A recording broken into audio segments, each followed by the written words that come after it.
الحمد لله الحمد لله على نعمه الظاهرة والباطنة الدينية والدنيوية. الحمد لله الذي شرع لنا الصلاة والزكاة والصيام والحج إلى الكعبة البيت الحرام. لبيك اللهم لبيك لبيك لا شريك لك لبيك إن الحمد والنعمة لك والملك لا شريك لك. الحمد لله الذي يسر على عباده وبين لهم الأحكام في كتابه وسنة رسوله، وأشهد أن لا إله إلا الله وحده لا شريك له يخلق ما يشاء ويختار ويفضل ما يشاء من الأزمنة والأمكنة، وأشهد أن محمدًا عبده ورسوله أفضل من حج واعتمر وطاف البيت ولبى ووقف بعرفة ورمى الجمرات، صلى الله عليه وعلى آله وصحبه أجمعين. أما بعد، أيها المؤمنون، أوصيكم ونفسي بتقوى الله عز وجل. قال تعالى: يا أيها الذين آمنوا اتقوا الله حق تقاته ولا تموتن إلا وأنتم مسلمون. فاتقوا الله عباد الله، واتمروا بأمره وبادروا بحقه ولا تتهاونوا فتهونوا عليه، ومن يهن الله فما له من مكرم إن الله يفعل ما يشاء. عباد الله، قال الله سبحانه وتعالى: ولله على الناس حج البيت من استطاع إليه سبيلا ومن كفر فإن الله غني عن العالمين. وقال عليه الصلاة والسلام: بني الإسلام على 5: شهادة أن لا إله إلا الله وأن محمدا رسول الله، وإقام الصلاة وإيتاء الزكاة وحج البيت وصوم رمضان. وعن أبي هريرة رضي الله عنه قال: خطبنا رسول الله صلى الله عليه وسلم فقال: يا أيها الناس، إن الله قد فرض عليكم الحج فحجوا. فقال رجل: أكل عام يا رسول الله؟ فسكت حتى قالها 3. فقال رسول الله صلى الله عليه وسلم: لو قلت نعم لوجبت ولما استطعتم. ثم قال: ذروني ما تركتكم. فموضوع خطبتنا في مسجد بلال هو الترغيب في الحج والترهيب في تركه. على أن يتي الله سبحانه وتعالى إذن سيدو على ريتدو غونغا سوانا كانكو الله تبارك وتعالى. إذن يتي الله نيما جمكو فينيو يسوديدي نيما دين ينكوجي يادنا ينكوجي. إن يتي الله تبارك وتعالى يمر أن ينجول ويمر أن ينيت زكاة ويمر أن ينهور ويمر أن ينحجي كسود مكة كانكو الله تبارك وتعالى ونند حتى ندون يحجي غونغول لاول اندر دان دون غورنا. haray den torano nelaɗo sallallahu alayhi wa sallam yo jamɓe kisal woni e dow maɓɓe, kamɓe jannuɓe en ko honno hajjirte, ko honno waɗirte umra. ɓe maaki li ta'khudhu anni manasikakum, yon ƴettu e am ko honno hajjirton e ko honno waɗirton umra. musidɓe julɓe, miɗo wasiyo hoore am wasiyo on kulal allahu tabaraka wa taala ko ɗum allah wasi adiɓe ɓen e sakkitiɓe ɓen. haray wulen allahu tabaraka wa taala waɗen yamiroje makko ɗen, woɗɗitoɗen haɗoreji makko ɗin, yaccoɗen kadi e tottugol haqqeji allah ɗin, wata en welsido e tottugol haqqeji allah ɗin, wonen jaasuɓe wonen hoyɓe ko wannon kala mo allah hoyni ala wawɗo mo teddinde. allahu tabaraka wa taala no waɗa kala ko masalan kala ko yiɗi, kala ko haaji, kala ko faala. musidɓe julɓe, allahu tabaraka wa taala o farli oɗo hajju e dow yimɓe ɓen ka suudu allahu tabaraka wa taala e nder gurdam maɗan laawol gotol pet wonande timminɗo shartiji ɗin. allahu tabaraka wa taala daali kala yedduɗo allahu tabaraka wa taala, allah hokkorima cellal, allah hokkorima jawdi mbaɗɗateri no woodi, njoɓa hino woodi ka julɗo hellifaɗo sartiji ɗin a timminiɗi a saliga yawgol hajjoygol allahu tabaraka wa taala wimo yeddi allahu tabaraka wa taala ko yondiniɗo ga e tagore nde si a yahali buyno pari yahude teɓe yahay kadi ɓe heɓa baraji amma a yahali on tawa hiɗa wawi ko bakka ɗum woni ko heɓata e lette kadi si allahu subhanahu wa taala yafakima ko ɗum waɗi nelaɗo sallallahu alih wa sallam holli en e hadis mo annduɗen wondema islam o mahama e dow tugali joyi seedagol ala retede gonga si wona allah watta ɗon kadi ka seede wondema muhammad sallallahu alih wa sallam ko nelaɗo allah ñinna julde itta azakal hajjoya ka suudu allah hoora suumayi haray ƴettama e abi hurayra o wi nelaɗo sallallahu alih wa sallam waɗani en khutba o wi hey kono yo yimɓe allah farli e dow mon hajjoygol hajjoye gorko wi ene hajju ngun no waɗɗi hitande fof nelaɗo sallallahu alih wa sallam ɓe deƴƴi ɓe jabakimo o landiti kadi ene no waɗɗi hitande fof ɓe jabakimo ha woni laabi tati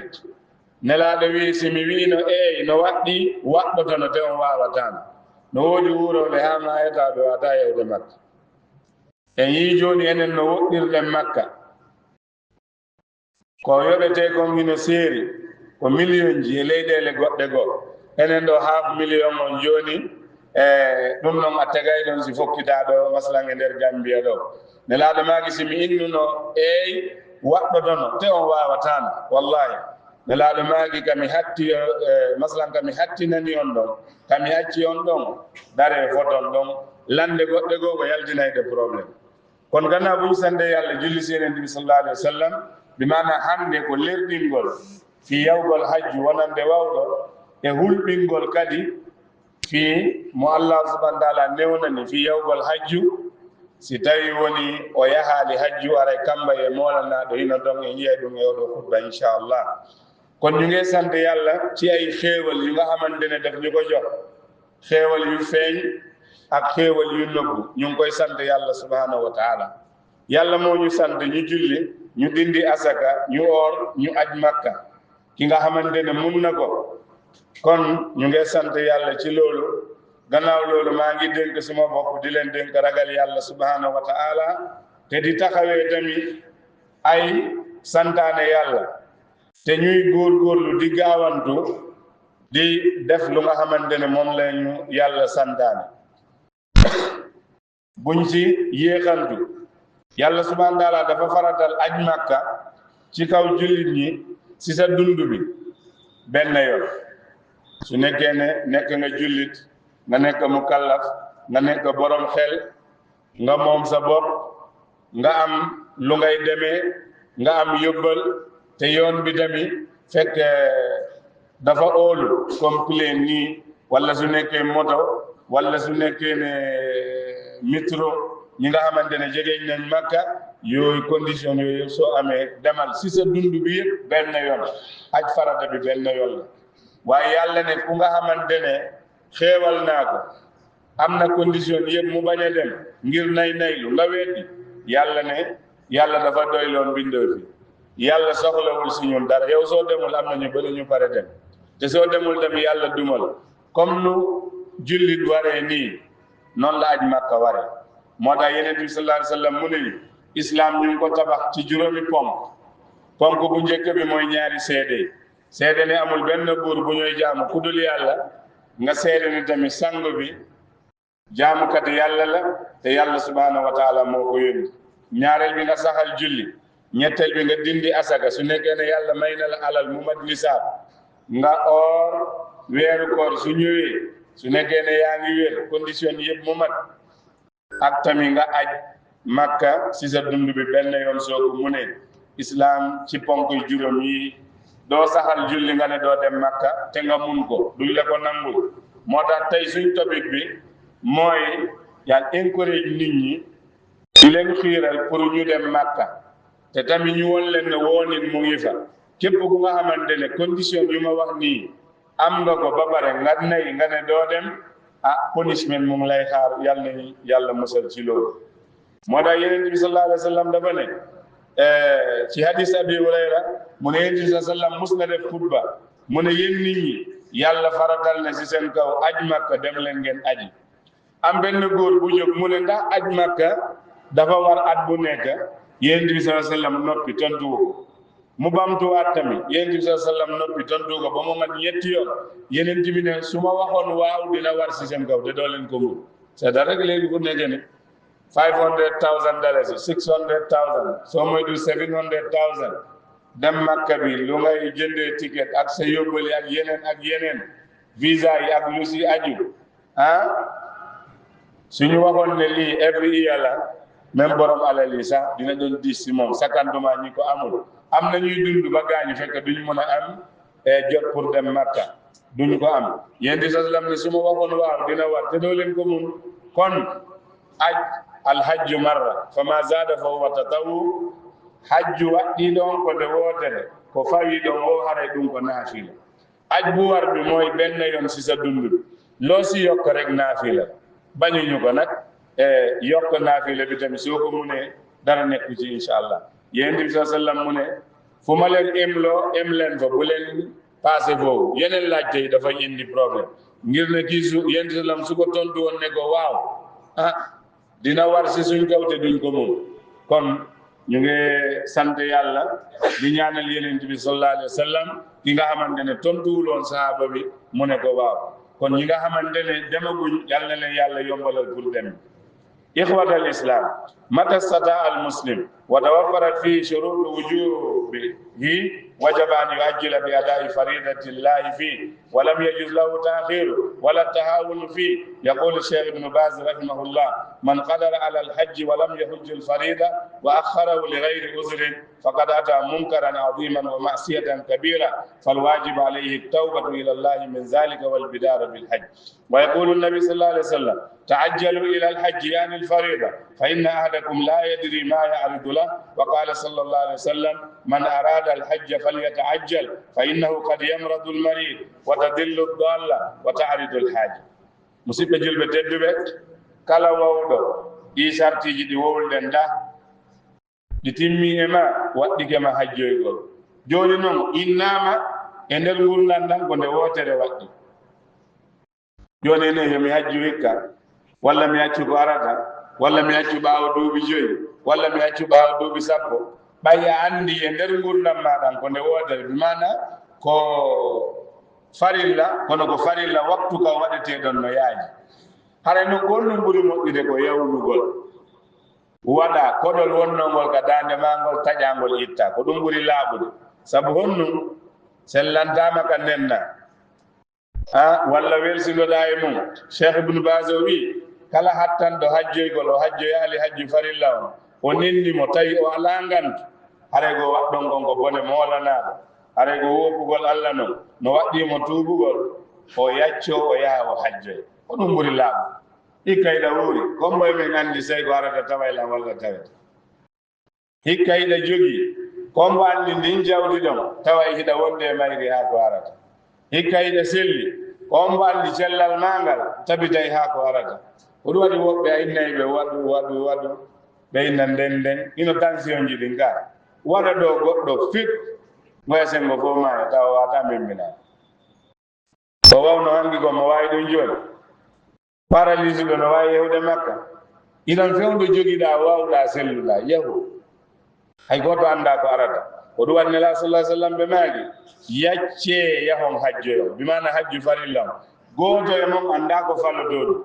ndaare corona nde ari ha joni tallan lakke corona on no nangi aduna on fof falanoɓe yahude fewdo corona yahaali hitande hikkidiɗe ɗon kadi ɓe yahaali ha joni ko on probléme woni e wadde affect aduna on te so renaki ko continue ɗe duuɓi sappo so lande par ce que o gandi hitande fof wono yahunoɓe rewani ɓe wita hikka kadi ko woɓɓe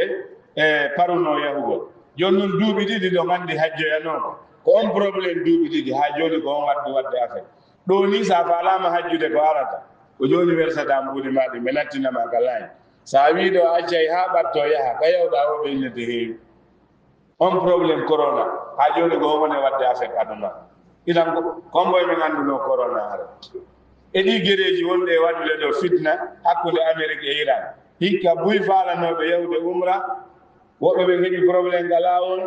woɓɓe ɓe waɗi cancer tawi yoɓino hôtel madina yoɓi hôtel makka ko noon ɓe perdir ɗimmuɗon ɓe soodi ticket ko noon ɓe perdir woɓɓe kadi ko ardugol tawi wono Dubai masalan airport o waɗama close tawi koɓe soddu kadi ticket ɓe arta woto anda aduna on sino henti no deeƴi ɗa selli ɗa jogii musidɗo yaw anda ko arata ɗo te ɓe tawon sikke hiɓe yiɗi ko yimɓe ɓe yahata ɗo makka hajja waɗa umra julɓe ɓen ɓe yiɗaɓe wona e jam toujours ɓe jooɗoto ɓe yewta ko honno ɓe memminirta aduna on probléme ade o probléme ɗo ɓe waɗumo programme fi lorrugol julɓe ɓen tampingol julɓe ɓen soñjugol ono Allah subhanahu wa taala fotti julɓe ɓen itta ɓeɗo masla yani e hoore men iɗan nelaɗo mak sallah sallam kala mo yiɗɗo hajjoygol yo yawnu o yaha o hajjoya neɗɗo no wawi nawnude no mi wiri noon siko mbaɗɗatiri hindi wawi majjude wano waɗɗotanoɓe puccu walla mbabba walla ngeloba mbo wawi majjude laawol ngol ɗo joni ɗon naɗo wonne wiwde ɗum ɗo on no wawa fermede siba ko mi wolani on ka umra ɗo joni ɓay sa nani a yahay ko siɓe jonnima visa ko so tawi woni aéroport ji ɗin o maslan bombuji ala kay bugede ɗon ino bugede ɗon a yahay a yahata haaju kadi no wawi falade tawa hikka on ɗa waɗi firi kono ko arata haaju go fewɗinamata ko farilla ko ɓe tum waɗama idan ka raɓɓindingol yon tigui yaw luñ ɗon wa moyi keppuko ngamandene condition ni matne ciyaw warna nga gawantu ngaɗen aji makka dula daganal nga yeexal ko Cheikh Islam bin Taymiya mu ne képp nga xamante ne yàlla mun noo la daf la mun loo dem aji makka aj farata bi da nga war a gaawantu nga dem du dagan nga yéexal ko soo ko yéexalee te amuloo benn ngant lu nga def noonu ñaawteef la mooy yàlla la danga si war a tuub nga jóg nga dem aji makka léegi moo gën su nekkee ne mun nga ko yonent bi sallallahu alayhi wa sallam mu ne na ngeen gaawantu dem aji makka mooy aj farata bi ngir ne kenn si yéen xamul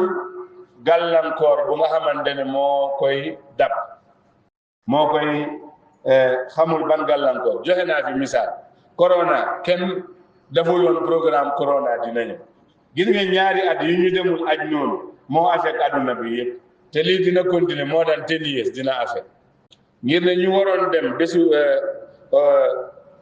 atu corona bi demuñu xam ngeen at bi si topp ñeneen ñoo waroon dem ñooñu tamit demuñu bu si topp ñeneen moo tax fu nekk ni su nekkee ne da nga war a masalan da nga bëgg a dem Makka next year léegi ngay dem nga fay alhamdulilah Gambia ñu ngi amuñu fi mbiru tappale soo demee fay si banque bi ngay fayee ñu jox la sa receipt nga dem ñu jox la tamit ok si travel agency bi sa receipt nga amee su nekkee ne boromam gaañu na sax suñ demee mun nañ jotaat xaalis wala nga ne mataluloo yaa ngi bugg sa xaalis nañ la delloo tappale amul Gambie fii ci wàllu boobu kon su nekkee ne nekk ren masalan yaa mataguloo yaa ngi am 200 300 demal nga dugal ko déposit moo gën a wóor waaye soo ne da ngay xaar ba nekk si ya mbir mi jegeñ foo dem rek nañ la wax ne fees na kon kenn xamul luy ñëw ren yaa ngi wér nekk si ya xamuloo gis ngeen léegi high blood mu ngi daanal nit ñi ne kii moom macha allah mu ngi wéral ñu ne high blood bi moo ko daanal léegi beneen side bi yëpp benn du mën a yëngatu ndax kooku dina dem Makka ren yaa ngi am saxul ñàkk saxul ren yaa ngi am bal next year kam moo la jox garanti alal bu nga amee ni dina nekk sa loxo ba next year kenn amul garanti wul dund bi ren yaa ngi dund next year am na ñu nekkoon ak ñun laasi anañu yóbbu nañ leen si bàmmeel kon soo amee condition yi mag gaawantul nga dem aj Makka yonent bi sallam ne ngir ne xamuloo ban gàllankoor mooy ñëw ci yow fa idan falyahmadillah azza wa jalla man mudda fi umri wa unsiya lahu fi ajali fa ha huwa mawsimu alhajj qad ashraqat shamsu alhajju ashhurun ma'lumat haray e hino ni musidɓe kala mo Allah newnani pooɗi duuɓi maaɗi hokkorima arsike ko hajjiroya awa tereti hajji on dabbunde hajji on ari haray sabbordu ɗomkin daroto joni ɓaawo ñallal walla balɗe ɗiɗi yimɓe ɓen fuɗɗoto joni yahugol makka lebbi yahugol hajjungol darike gila ka julɗano hari ɓe wadde clean yaltina yahuɓe umra ɓen joni makka laaɓi pos joni ɓe faɗi gila next month inchallah jaɓɓagol hajjiyankoɓen duyufur rahman e nder aduna allah on fof yo allah newnam fokkutuɓe ɓen ɓe wawa yahude ɓe waɗa yahoɗo hajju e jam moƴƴere يعني أقول قولي هذا واستغفر الله لي ولكم ولسائر المسلمين فاستغفروه إنه هو الغفور الرحيم.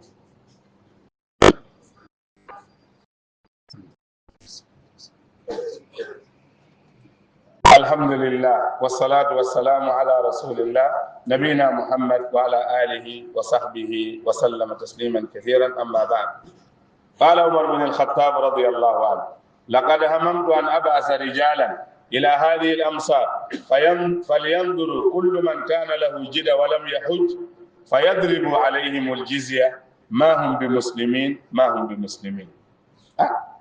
جوني مؤلا نيونني يا جنني أوكي كلال أوكي جودي هاجوني لبيا كواردا هذه تلين كعمر بن الخطاب أمير المؤمنين هنو أوي مثال نوما من أمير المؤمنين عمر بن الخطاب ndemi imminta worɓe ɓe yaha ka ceye ɓe ndaara kala mo allah jonni yaajendi himo selli himo jogii mbaɗɗateeri sartiji ɗin fof no timmanimo mo waawi yewde hajjo o hajjoyaali yo ɓe faw e dow maɓɓe taxe yo ɓe faw e dow maɓɓe lempomo ɓe yoɓata. seydna omar wi ma hum bi muslimin ɓennaaɓe julɓe haqqande ma hum bi muslimin ɓennaaɓe julɓe haqqande ɗi jawdi ko allah jonnuma ndi ko nema so wi ar hajju ngun kadi ko an nafata yahu no arinɗa julde ni yaaru noon waɗa hajju ittangol koɗol ɗo ka dande ma na darugol profit ji ɗin profit ko woni hajjugol no ɓuri o profit aduna par ce que on ɗon ko profit mo naɓorta. kono seydna omar ibn al-khattab radiyallahu an te moom moo nekkoon amirul mu'minin moo nekkoon njiitu julli ni mu ne mande dama mébétoon may ebal ay góor ñuy wër ci dëkk yu ndaw yi ñu seet képp ku nga xamante ne yàlla daf la baaxee yaa ngi wér yaa ngi am alal yaa ngi am lu ngay war nga dem Makka nga bañ ñooñu de ñu teg ci seen kaw taxe bu nga xamante ne dañ ko war a fay. maslan su nekkee ne dëkk bi réew jullit la sharia lañ fay atte su nekkee ne chrétien mu ngi fa wala yahud mu ngi fa islam du ko forcé mu bàyyi diinam mu dugg ci islam by force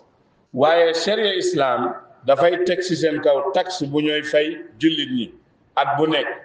Seydina Omar mu ne même ñii su nekkee ne ay jullit lañ comme que yàlla daf leen xéewal ñu bañ a dem aji Makka lu ñooy teg ci yahudi yi ak nasaraan yi ñuy fay jullit ñi tamit bañ a dem Makka nañ teg taxe boobu ci seen kaw. mu ne lan mu ne maahum bi muslimin nekkuñu jullit xaqande maahum bi muslimin mu wax ko ñaari yoon mu ne ñooñu tamit nekkuñu jullit xaqan.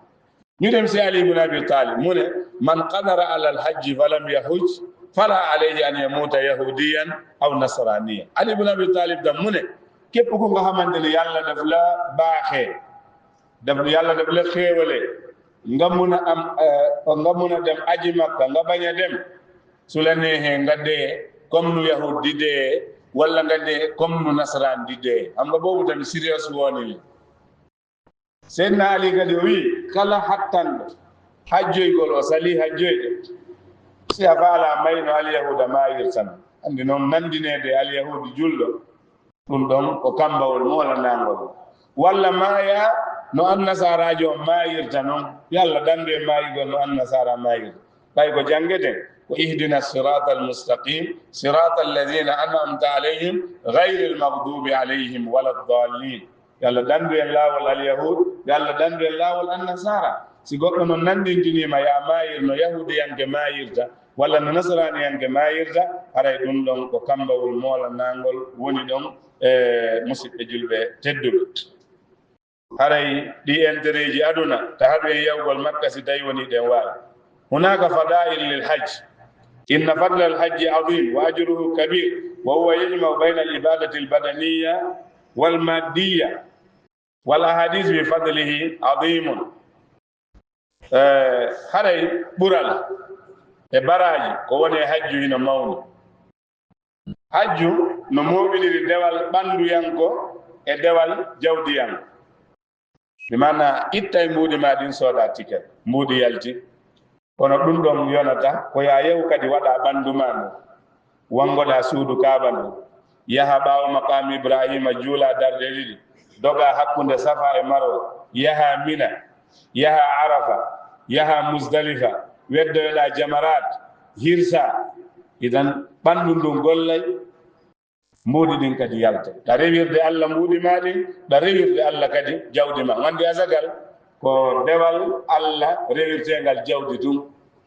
kono hajju ko ibadal maliya wal badaniya haray nela sa sallam ɓe maagi man hajja hadha al bayta falam yarfus walam yafsuk raja ka yawmi waladatu ummu nelaɗo maagi mo hajjo yindi suudu ɗo o woppani allah e hajju makko ngo o wowlani haala sama kala ko yaata gorko e debbo ka mbalni e nder hajju on o artay o wawano ñande yumma makko jibinnomo tawa mo laaɓi pos mi mana yawgol hajju ko tuububuye yawgol hajju no wayni sa arti ara a jibinama kesum ñande yumma ma jibinnoma ɓe lootuma ha laaɓuɗa kombo innata ɗon ɗa arde bakkar hay goto no arti makka ko noon ɗum ɗon no jarani jul ayna dayiɗa laaɓi walla mimmino laaɓi nelaɗo ko on ɗum maagi kullu bani adama khatta wa khayrul khatta'ina tawwabun nelaɗo maagi bani adama fof falje waɗay bakkat ko ɓuri moƴƴude faljoɓe ɓen ko tuuboɓe ɓen hajju ko tuubugol ñande wone wokude allah tentiniɗe leyɗele men sa daarini ñaama ko bakkat nano ko bakkat yeeso ma ko bakkat ga ko bakkat ina nana bakkatu ɗayiya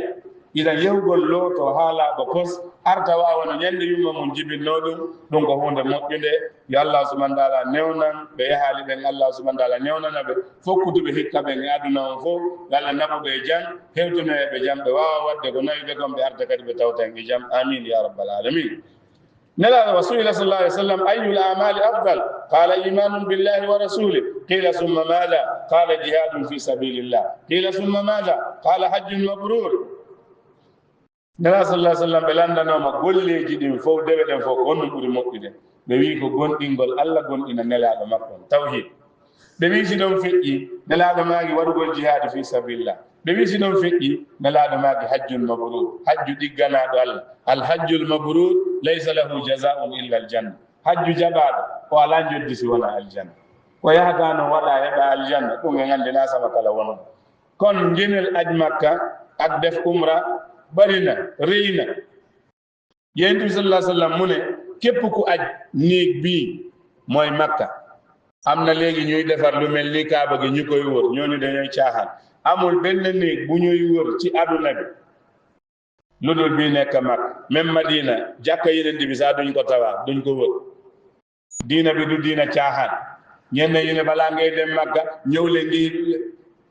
ñëw leen fii ngeen def ziyaar dafa bugg a feesal poosam rek amul benn néeg bu ñuy dem ñu dem defi ko ziyaara di ko wër te mu nekk jaamu yàlla lu dul kaaba la te kaaba boobu Makka la nekk même Madina nekku ko Riyad nekku ko Jidda nekku ko Makka rek la ñooy aje bu ñu kenn nax même su nekkee yére bi rëy na nag bu ñu kenn nax yàlla fu ñu oo mooy Makka la ñu war a def foo soo demee feneen yow yaa xam lu la fa yóbbu waaw moo tax yéen sallam ne képp ku aj néeg bii haazal bayta fekk waxul waxu mbóosóor mooyul yàlla si aj bi dafay dellu mel nii bés bu yaayam bu mu ko juddoo mu ñëw àdduna fekk mu ngi set bi kon aj makka tuub la aj makka da ngay dem nga sangu nga raxasu ci ay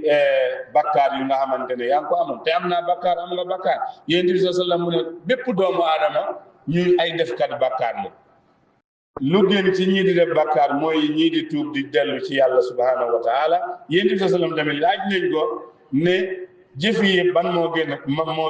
mu ne gëm yàlla ak yeneen bi mu ne su loolu rombee mu ne def jihaad ci yoonu yàlla ñu ne loolu tam si rombee ban mooy doon mu ne aj buñ nangu amul fay lu dul maslaani ajjana yàlla nañu ko yàlla may kon ngëneel yu nekk si aj makka bari na fu may tëjee suma xutba bi ñii di waaj a dem makka dafa am ay mbir yu nga xamante ne dañ ko war a taxawee bu njëkk bi da nga war a sellalal yàlla sa dem bi nga fas yéene léegi man suma dem makka bi yàlla moo tax may dem nekkul ne daraja nekkul ne suma delluwee fi ñu wax ma alaaji haray onon fokkutuɓe makka ɓen ɗo yo yewde no woodi piiji ɗi haanu ɗon ɗumanna on ɗum laɓɓinalngol allah anni e on taw min dey miɗo fokkiti makka kono ko fi allah ɗe woni langinabo nayi mi artuɗo ɓe innanmi alaaji moy nallan alaaji walla ajaratu mi mono wona ɓeydanegol jahu walla daraja walla geɗe ka sendete wota ko min ɓurata ɓay ko mi alaaji na ɗum wallange naɓude dey ko fi allahu tabaraka wa taala ɗum en halfini ɗum fokkutuɓe ɓen ɗimmum ɗum yo windu simo jogani yimɓe ɓen e siɓe joganimo simo jogani yimɓe ɓen yo ɗo yo yawde si wawi wonde si ñamande nden noon ko seeɗa seeɗa wona e yoɓirede a waynike mo ñawliɗa on o newnanima ɗa wawi yawde siɓe newnanalima aɗoto ñamale ɗen tawa si yaha wiyetake noon mono ñawli yahata makka ɓayɗen andi business ɗin joni hiɗa jogani woɓɓe kadi ne joganima so inni ontigoye régil ɗin ɗon fof si yaha woɓɓe ɓe ñande malla hitande hoɓe wona ɓe régil a lannata kono noon windu yaa ko yaadu fokkutuɗa na yawɓe makka ɓen fof ɓe ardoyta yafoɗon no si woɓɓen ɗo no fukkiti ɓe inna minniɓe maayo e ka laawol ko ɓuri woɓɓe ne ɗon ko keesuje ɗen artata fo yaadu ka allah kadi woɗɗiri on kimaki jette wo ko ɗon ki jettete joni noon saria wi windu kaari no joganilam miɗo jogani kaari ina wawi artoyde naaɓe accinoɗa ɗo ɓen fof tawtaɗa tawi woɓɓe kadi yeehi no wawi wonde an hiɗa wawi wasude artoyde siɗa jogani woɓɓe ɓiɓɓe maɓe siɓɓe maɓe yoɓa ta tampinoye fiya mayi makka ɗa jogani yimɓe ɓen allah accirtama fi ɗumde mo yawno makka mo jogani yimɓe ɓen o mayi to gawa alhamdulillah ɗum ala to haqqe bani adama on a yoɓay ko haqqe allah wonnoɗa e tottoyde ɗo on faami kono so nekke yangi amen ay bor bindal yeb so mune fay bala ngayden moƴƴen so nekke ne munulo gattaggu nit ñi nga binda diwde man ko amel diw mum ma amel nga def ay seede yangi dem mun na am ne doo egg ñaanuma loolu nag yàlla mun na am ne nga dem fekk doo ñibsi every year dafa day am ay ujjaay ñu dee gaañu foofu duñ ñibsi su nekkee ne yaa ngi amaloon nit ñi te binde nga ko sa mbokk yi sa doom yi dinañ seet foofu ñu fayal la sa bori loolu tamit lu jara sooraale te tamit haray koye on tigi tuubu gila jooni naa yo isi mi yewtoyi makka mi tuuba gila jooni sina waɗayno bone da fokkide makka accu jooni naa wi tuma mi yeyi mi arto yo mi acce on mboynuma yahay ɗa wawi mayde ɗo ya yew accu jooni ni sa ko wonnoɗa e wadde fiɓa wondema ruttota ko yon bone ɗon fanni man tangiɗa wuuri e ko nandata e sifa mum ɗo ya at tawba tuubal nga dellu ci yàlla léegi bala ngay dem makka bul wande suma demee makka ma acc suma ñëwee dinaa bàyyi lu bon bàyyi ko léegi su nekkee yaa ngi koy def nga rëccu lu tax nga def ko nga fas yéene doo si dellu su nekkee da nga tooñul nit ñi nga baalu leen ak su nekkee da nga amoon lu nga jël ci ñoom lu nekkul dëgg tappale nga delloo leen ko nga tàggu leen nga baal leen ak balaa ngay dem makka loolu tam ñu ngi koy dénk ñi di dem makka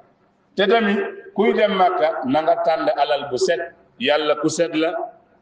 du nangu lu dul lu set soo xamee ne sa doom bi drogue lay jaay drogue diila la mu jëndal la si ticket wax ko ne soo bàyyiwul lu ngay jaay bu ma yóbbu makka ngir ne sa alal bi setul man duma demee makka alal doro wala dafay tappale nit ñi yow xam nga liggéeyam bu mu la jëndal ticket nga dem makka inna allaha tayyibun wala yaqbalu illa tayyib yàlla dafa set du nangu lu dul lu set ko yaarata makka ko yo tawarano laabi dey na yaay fusuɗo hoore goɗɗo soodoya ticket wiya miɗo yewde makka allah accaneɗa a fa ala hajje laabi temedere allah accata a ruttay ɓe fusuɗa koyeɗen moƴƴintina hoore men allah noon jaɓanama hajju ɗum ko ɗum won ɗon par ce que allah ko laaɓuɗo o jaɓata si wona ko laaɓi ko arduɗagon koko tuuni allah faalaka sa wi labbayka allahumma labbayk wiyete la labbayka wala saadayk a notaka malore allah nama ɗo hajju ma on wona hajju jaɓaɗo ko arduɗagon koko tuuni min allah komi laaɓuɗo mi jaɓata ko tuuba iɗen on tigi lando janga faama honno hajjirte honno waɗirte umra on tigi faama ɗiɗo piiji ɗo on tigi yewde nga janga tam naka la ñoy aje makka naka la ñoy defee umra lan mooy yàq suma aj bi lan moo koy defar naka laay defee umra naka laay wëree kaaba gi gannaaw naka laay dawee safa wa marwa bésu mina lan masala ya lan ak lan laa fa war a def bésu arafa lan ak lan laa fa war a def jamaraat naka lañ koy sànne yëpp ñu ngi ko bindee si téere ziyaara madina su ma ko demee fan ak fan laay dem ziyaara incha allah mun na am ne balaa aj ma ujaaj yi di dem mun na am ne dinaa fi amaat beneen xutba ma ñëw naka la ñuy jógee fii dem madina ñu def ziyaara ak naka la ñuy defee aj bi yëpp su nekkee ne waxtu may na ma ko te loolu yëpp du mën a xaj ci benn xutba beneen xutba bi dinaa si def incha allah te tamit nga dénk sa mbokk yi wala sa njaboot bi ragal yàlla subhanahu wa ta'ala nga am yóbbal bu ngay yóbbaale lu génn nag ci yóbbal yëpp mooy ragal yàlla subhanahu wa ta'ala nga toppatoo tamit sa wér gu yaram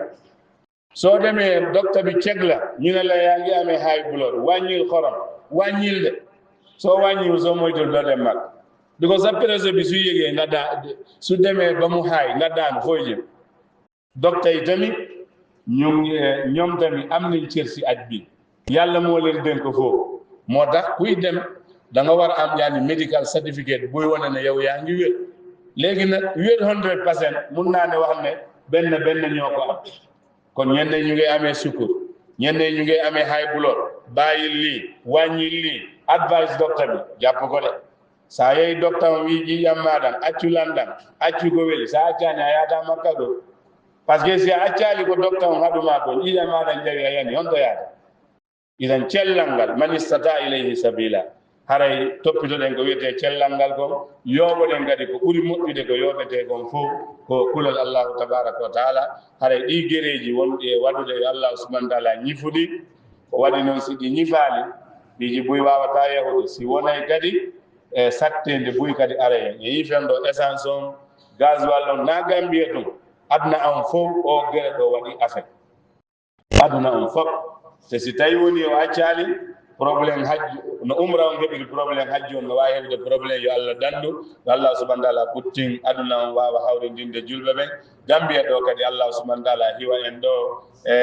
danday ko wiyete kon fitna haray yo allah subhanahu wa ta'ala maslan ɓeydan en haray ko ɓe wonno rabbana taqabbal minna innaka anta samiul alim wa tub alayna innaka anta tawwabur rahim allahumma yassir lil hujjaji hajjahum allahumma ij'al hajjahum hajjan mabruran wa sa'yan mashkuran wa dhanban maghfuran wa tijaratan lan tabur allahumma ij'al dawlata gambia aminatan mutma'inna sakha'an rakha'an wa sa'ira biladil muslimin اللهم آمنا في أوطاننا وأصلح أئمتنا وولاة أمورنا اللهم اجعل دولة غامبيا آمنة مطمئنة سخاء رخاء وسائر بلاد المسلمين اللهم جنبنا الفتن ما ظهر منها وما بطن اللهم احفظ بلاد الحرمين يا عزيز يا غفار يا رب العالمين اللهم من أراد ببلاد الحرمين سوءا اللهم أشغله بنفسه ورد كيده في نحره واجعل تدميره في تدبيره يا رب العالمين اللهم صل على محمد وعلى آل محمد كما صليت على إبراهيم وعلى آل إبراهيم وبارك على محمد وعلى آل محمد كما باركت على إبراهيم وعلى آل إبراهيم إنك حميد مجيد سبحان ربك رب العزة عما يصفون وسلام على المرسلين والحمد لله رب العالمين قوموا إلى الصلاة يرحمكم الله